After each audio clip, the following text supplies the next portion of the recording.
people without problems. They have, as a rule, just as many problems and largely the same kind as everyone else. The difference is that they learn to solve their problems. Successful living is nothing more than the ability to solve successfully the problems which are as much a part of living as breathing. The degree of our success will be determined by the extent to which we can solve our problems. If you can tell me what you want, I can tell you how to get it. The problem with the great majority of individuals is not with their ability to achieve their goals in life, but rather with the failure to understand two factors vital to successful living. The first is to make the decision as to what it is we want enough to give it most of our attention until it's been achieved, and to clearly define it. And the second is to fully understand that we have the ability to achieve this goal, or we wouldn't want it in the first place. The next vital rule to successful living is to understand that our success is won or lost by our ability to serve others. We are interdependent, and it's just as impossible to succeed without serving others as it would be to live in our modern world without others serving us. Our rewards in life will and must always be in exact proportion to our service. It is the misunderstanding of this single law which, in my mind, is responsible for fully 90% of the frustration and discontent we see around us. Now, a lot of people don't like this law, if they're even aware of it, but not liking a law does nothing to change it. The basic laws of nature and economics are unchanging. If we're out of step with them, we are, as Thomas Huxley put it, checkmated, without haste, but without remorse. But to those who know and work with the laws, he said, they are paid with the overflowing sort of generosity with which the strong delight in strength. If a person doesn't like his income, all he has to do is take a good long look at his service. Look where you will find this law in undeviating operation. Our rewards will always be in exact proportion to our service. This is the law, then, that lies as the supporting structure of economics and personal well-being, so fix it in your mind. All attempts to sidestep or in any way avoid this law will result in frustration and failure. So this brings up the question, if what I want is more than I now have, how can I increase my service in order to earn it? Well, whom do we serve? We serve people. So let's take a moment to try to understand people. The more we understand them, the better we can serve them. I think of an adult human being as a grown child, doing his best to play for the first and last time on earth this game called life. The extent to which he learns the rules of this mighty game will determine his success. But right here we run into an historic and exasperating fact. People down through the centuries have, with the most amazing consistency, divided themselves into two groups. One group contains about 5% of any given population. The other group contains the remaining 95%. Neither of these two groups is any better than the other. But one thing separates them. The big group, the one containing about 95% of the people, never seems to get the word, while the smaller group, the 5%, does. Now, what do I mean by getting the word? I mean about 95% of the people never quite understand, emotionally or intellectually, that we as individuals control, to an altogether unsuspected extent, our lives here on earth. That each one of us is the architect of the structure fashioned by our years. You see, all of us want the same things, but only about 5% figures out how to get them. Within each of us burn two unquenchable ambitions: to serve importantly and to gain financial independence. Both of these worthwhile goals are within the reach of all of us, man or woman, but according to statistics, only about 5% achieve both of them. Why? Let's look at it logically. Every human being has a tendency to think, act, and talk like those by whom he is surrounded. This is environment, and it exercises an enormous influence on our lives. We've already pointed out that 95% don't seem to get the word in life. Then it follows that in the case of any given individual, the odds are 95 to 5 that he is surrounded by the larger group. And since a body in motion tends to remain in motion until acted upon by an outside force, that he will continue to conform to his group unless we can do a better job of serving him through knowledge. The failure of most people to live successfully is not caused by their lack of abilities, far from it, but rather in their failure to decide what it is they want, and understanding that our wants are governed by our talents and abilities, and that we are divided into two groups of roughly 5% and 95%, and that it's the 5% group which is successful. So here, let me give you a definition of success which, to my mind, covers the subject completely. Success is the progressive realization of a worthy ideal. That is, anyone who knows where he is going in life is a success. At the moment he makes the decision of what it is he intends to accomplish, of what it is he considers a worthy ideal, he is successful. Once this goal has been accomplished, he is again, by our definition, a failure, until he establishes a new goal toward which to work. To my mind, this is what we as human beings were intended to do, to go through life from one achievement to another, and to finally come to the end of our road here on earth, still reaching, still working toward a new and better plateau on which to stand. For this is to live and live completely, to know as much as we can know, to serve as much as we can serve, to accomplish as much as we can accomplish.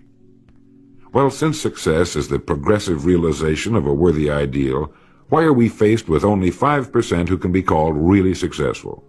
Because the best estimates available tell us that only about 5% will ever decide upon and define the one thing they want. One thing, because we can only do one thing at a time. To my mind, the story of a person's life is the story of a quest, a search to which he devotes his life. We know that the happiest people on earth are those who know exactly what it is they seek and set boldly out to find it. And while we're all dreamers, the fortunate ones are those who have found a dream so exciting and worthwhile that they'll devote a part or all of their lives to making that dream come true.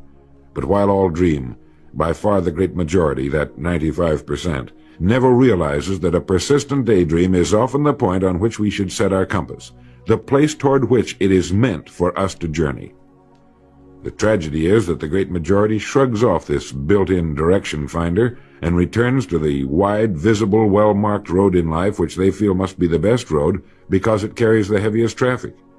Well, let's make this point clear. The road in life with the heaviest traffic is not the best road to follow, for it is the road of the 95%.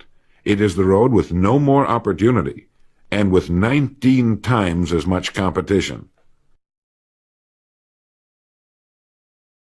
Of all the billions of human beings who've lived on Earth, all great advances, all great ideas have come from just a handful, a few thousand out of billions. Now, how have the people as a group reacted to the great ideas? Every great leader and thinker, from Socrates to the Wright brothers, has been scorned, ridiculed, poisoned, imprisoned, stoned, pilloried, burned at the stake, or crucified. Mankind as a group has made a consistently grisly game of tormenting his saviors. Why? Lack of information, lack of knowledge. It comes from following the wrong crowd. What can we learn from all this as individuals? Two things. One, to amount to anything as individuals, we've got to be individuals. We've got to have individual goals, individual thinking, individual action. And two, we must never conform to the great mass of people.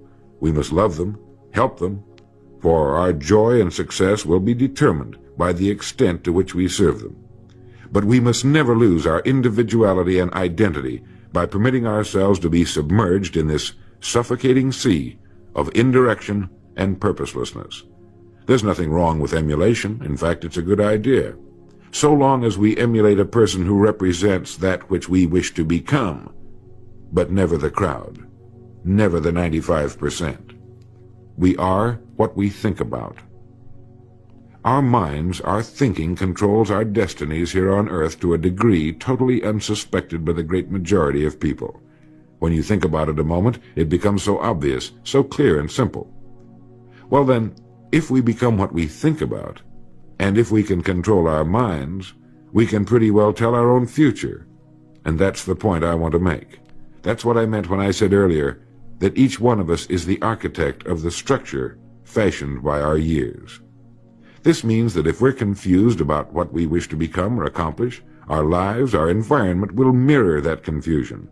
It also means that if we know what it is we seek, that it must be accomplished. barring an act of God or a catastrophe over which we have no control, we as individuals can call our own shots for the rest of our lives. We can know what it means to go through life from one success to another, to play life according to the rules and reap the rewards. We can know what it means to have peace of mind and live calm, cheerful, successful lives. You are at this moment the sum total of your thoughts to this point, for there is nothing else you can be. And 5 years from now, you can be and have anything you set your entire mind and heart upon. Succeeding in life has always been a matter of doing that which the great majority does not do. Now let's keep this in mind as we get into this business of goals. It isn't that I want to make an invidious comparison between the 5% and the 95%, not at all. That's just the way it is. And if we don't recognize it, it will be to our cost. At the beginning of this record, I made the statement, if you can tell me what you want, I can tell you how to get it. You see, the trick is not in achieving our goals, it is in establishing them. A ship would never leave a harbor if it did not have a destination. An industrial plant would never open its gates if it did not have a product or a purpose. Football would not be played without goalposts, nor would baseball without a home plate. Every business operates for a purpose. Every game has a reason. Getting back to the analogy of our ship, if you were to climb to the navigation bridge and ask the captain the name and location of his next port of call, he would tell you immediately. There's not the slightest doubt in his mind. Can you tell anyone your destination just as quickly and in one sentence? The captain of the ship knows that he can arrive at only one port at a time. He knows that it's impossible to arrive at two. Do you know that? He also knows that his destination will be invisible for fully 99% of his voyage, but he knows it's there, and that he'll reach it, barring an unforeseen catastrophe, if he will just keep doing certain things a certain way every day. One fine morning his destination will appear on the horizon. He'll sail into port, his voyage successfully completed. When his business has been accomplished, he'll then sail to another predetermined port of call, and this will take him and his ship from one success to another for the rest of both of their lives. By understanding that he can reach only one port at a time, the owner of a ship can, in the short space of a very few years, reach hundreds of ports successfully. There'll be problems, lots of them, but they'll be solved, and the ship will steam its solitary course over the deep oceans of the world, devoting its life to accomplishing its mission and contributing its share to the welfare and economy of the world. Men and women who follow this sensible, obvious, and meaningful way of life will do the same. But the paradox is that most are like ships without rudders. They're subject to the whims of wind and tide. And while they hope they'll one day arrive in a rich and bustling port, you and I know that for every narrow harbor entrance, there's 1,000 miles of treacherous and rocky coastline. The chances of their just drifting into port are 1,000 to 1 against them. These are the unfortunate people who, not knowing the rules, believe that circumstance controls our lives. They believe in luck and superstitions, fate, the breaks. They believe that success comes as the result of who you know, not what you know. And while they cling to their false alibis, life passes them by. For the rules of life are just, and they are checkmated, without haste, but without remorse. Now what about you? Remembering that the definition of success is the progressive realization of a worthy ideal, what's the ideal toward which you are working, now, today, yesterday, and tomorrow? Can you write it in one sentence? Is your goal sharply and clearly defined? I mentioned on the first side of this record that I could tell you how you could be and have anything you set your mind on in 5 years. To better understand this, you must examine one of the most overlooked facts in the world. It is that every job, no matter what it may be, holds somewhere within itself the key to everything we want in life, the key to greatness. But we must look for it, and we must think. Decide to become a professional at your business. You see, we can either compete or create. If we compete with all the other people in our line of work, we must be willing to accept the same rewards. If that's what we want, fine. But if we want to become professionals at what we do, then we must create. And when we begin to do this, there's no limit to that which we can achieve. We hear a lot these days about a word called security. Everyone wants security, but not 1 in 10 can tell you what it is. Most people will tell you that security rests with a job. This is impossible. There is no such thing as a job that represents security. Anyone with a job can lose it for any one of 1,000 reasons at any time. There is only one place on earth you can find security, and if it isn't there, it isn't anywhere. It's inside of a person, never outside. If a man has security inside, where it belongs, his wife and children can feel it when he sits down to eat with them, and they're warmed by it. If a man has security inside where it belongs, you can see it walking down the street, and you can feel it when he enters a room. That's security, and you can't take it away from him. You can take away his money, his home, everything but a wife who's willing to start over, and most of them are, and drop him anywhere in the country. Go back in a year, and he'll be doing just as well as when you found him the first time. You can't keep a good man down, no matter what you do to him. Like cream on milk. You can shake it all day, but just set it down for a while, and it'll bounce right to the top again. This man or this woman has security, where it belongs. And do you know where it comes from? It comes from doing what we do for a living surpassingly well. It comes from being a pro in a world of amateurs.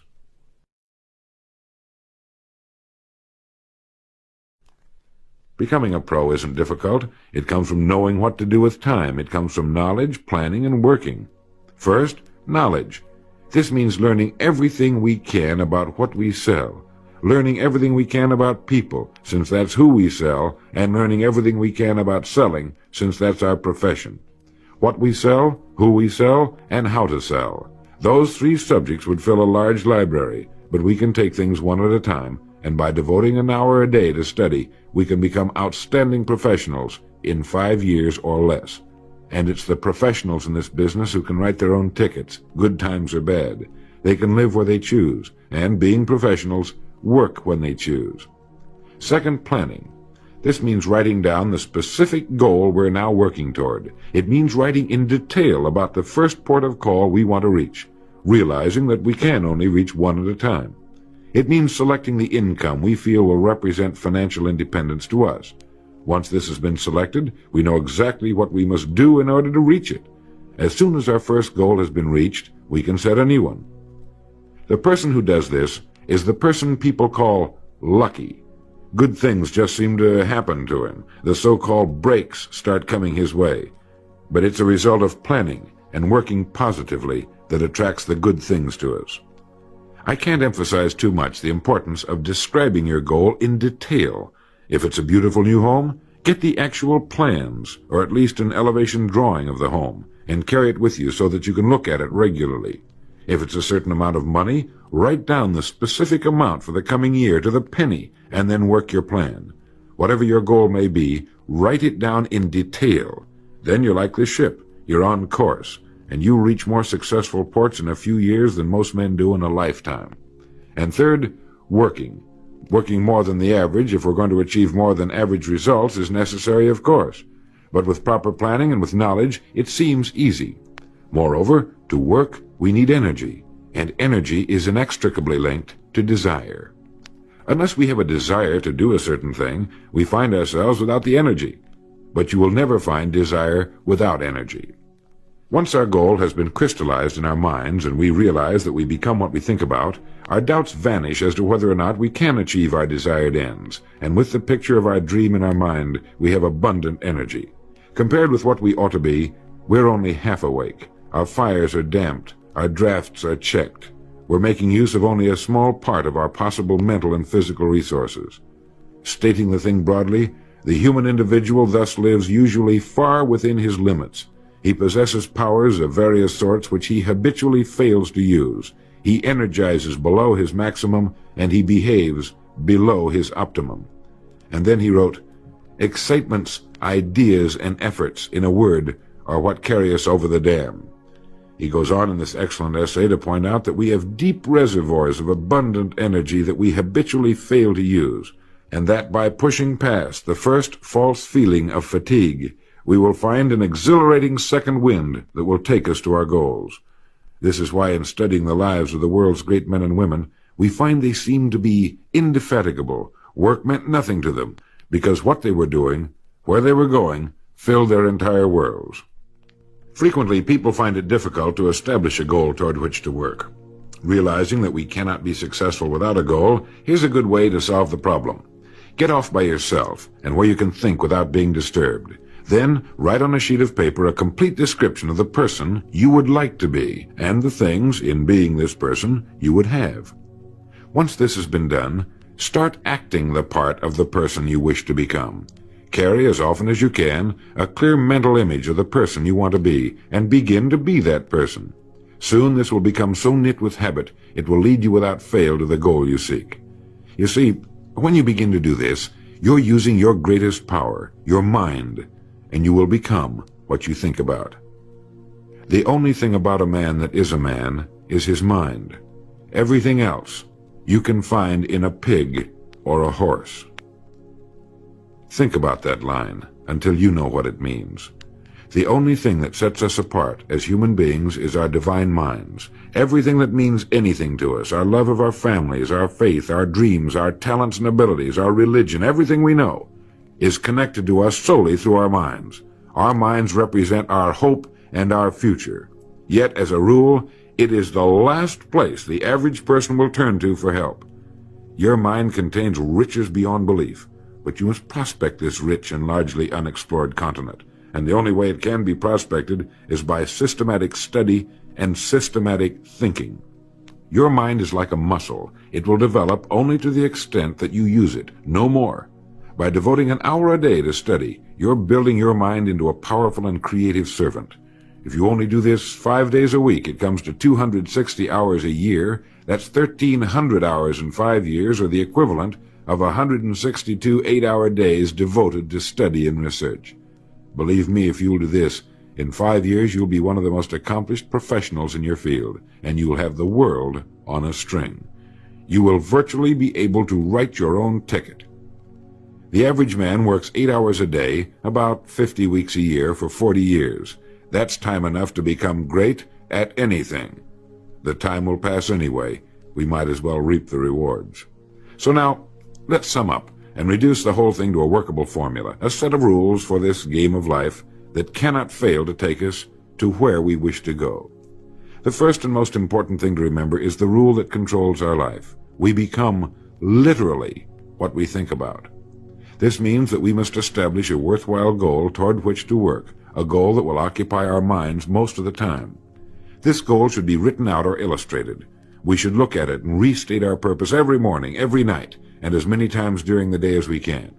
We must fully understand, emotionally as well as intellectually, that whatever it is we set our heart upon will become real in our lives. We must also remember the law that lies as the basic foundation for all economics and personal well-being as well. Our rewards will be in exact proportion to our service, and if we want to get into the top 5% of the people, we must often cut ourselves away from the effects of our environment and become individuals with individual goals, individual thinking, individual actions. We must realize that our daily work contains more opportunities than we could develop in a lifetime, and that our job contains within itself the key to greatness, the road to everything we could possibly want in life for ourselves and our families. We must realize, too, that security can be found in one place only, inside of us. If it isn't there, it isn't anywhere.